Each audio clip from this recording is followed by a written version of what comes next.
नमस्कार। आज मैं आपके बहुत बड़ा दुश्मन, हमारे बहुत वो बड़ा दुश्मन है जो हमें बर्बाद कर देता है, उसका मैं चर्चा करने जा रहा हूँ।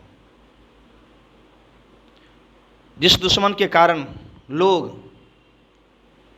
बेईमानी करता है, चोरी करना शुरू कर देता है, डकैती करना शुरू कर देता है, ठगना शुरू करना, बोलना, ये तो साधारण बात हो जाती है।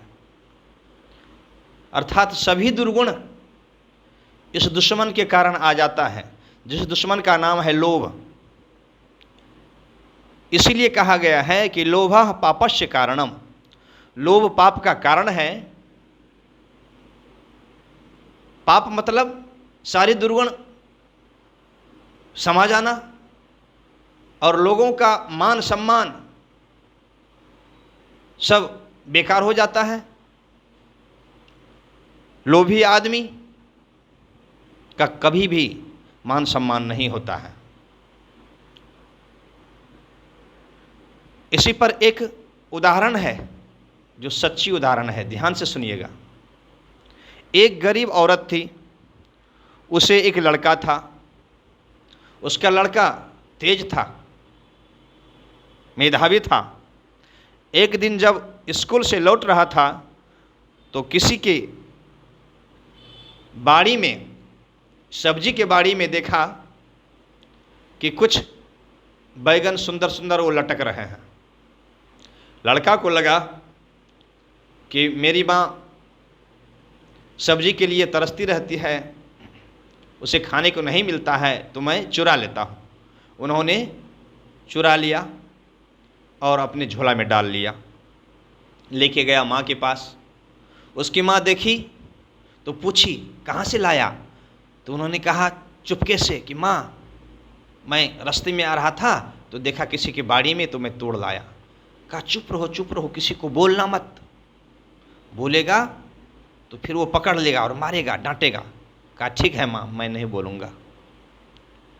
दूसरे दिन फिर वो लड़का गया, फिर उसी तरह से चोरी करना शुरू कर दिया और उसकी माँ ला ला के रखने लगी। अब वो लड़का धीरे धीरे दुकानों में जाकर के चोरी करना शुरू कर दिया। उसका एक चोर के साथ गैंग बन गया। इसका दिमाग तेज था तो ये चोरी करने में सफल हो जाता था बार बार, तो चोरों ने इसको अपने गैंग में रख लिया।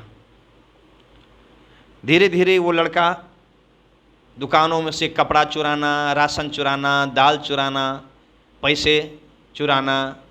फिर धीरे धीरे जब वो जवान हो गया तो फिर वो डाका डालना शुरू कर दिया। लोगों को मार करके, लोगों को काट करके छीन लेना, ये सब कर दिया। उसका अपराध दिन प्रतिदिन बढ़ता गया। ध्यान दीजिएगा, किसके कारण?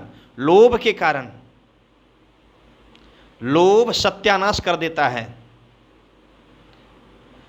उसके बाद वह लड़का धीरे धीरे जब बहुत बड़ा अपराधी बन गया, बैंक में डाका डालना शुरू कर दिया।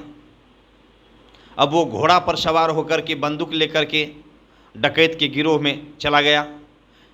तेज तरार होने के कारण इसे डकैत का सरदार बना दिया गया। अब वो डकैती करना शुरू कर दिया। जिस गांव में जाते थे सब लोग डर के मारे भाग जाते थे कि डकैत आया, भागो भागो भागो। सरकार ने उसके ऊपर इनाम रखा कि जो भी इस डाकू को पकड़ के देगा उसे 10,000 इनाम मिलेगा।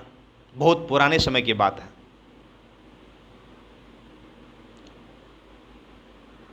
उस डाकू का नाम था सुल्ताना। आप लोग सुने भी होंगे, सुल्ताना डाकू का आप नाटक ड्रामा भी देखे होंगे। जब वह सुल्ताना अंत में जब पकड़ा गया और पकड़ने के बाद उसके इतने अपराध वो किए हुए थे अपने जीवन में कि उसको फांसी की सज़ा हुई।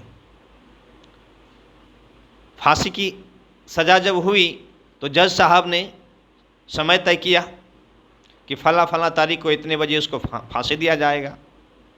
जब समय आया तो अंतिम इच्छा पूछा जाता है, किसी को फांसी दिया जाता है तो अंतिम इच्छा पूछा जाता है कि आपकी अंतिम इच्छा क्या है, आप किससे मिलना चाहते हैं, क्या खाना चाहते हैं। तो उन्होंने कहा कि मेरे जीवन में तो एक ही माँ है, मैं माँ से मिलना चाहता हूँ। तो तुरंत जो है सिपाही के द्वारा उनकी माँ को बुलाया गया। उसकी माँ आई। उसकी माँ जब आई तो नज़दीक बुलाया, वो कहा कि माँ तुम अपना जीभ निकालो।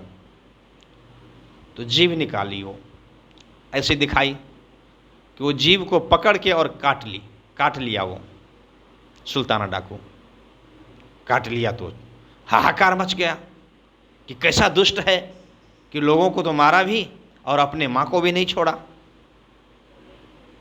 तो जज के द्वारा पूछने पर सुल्ताना कहता है कि जज साहब, मैं आज जिस जगह हूँ, इतने बड़े अपराधी हूँ, तो केवल इस माँ के इस जीव के कारण, इस जुबान के कारण। कहा कैसे?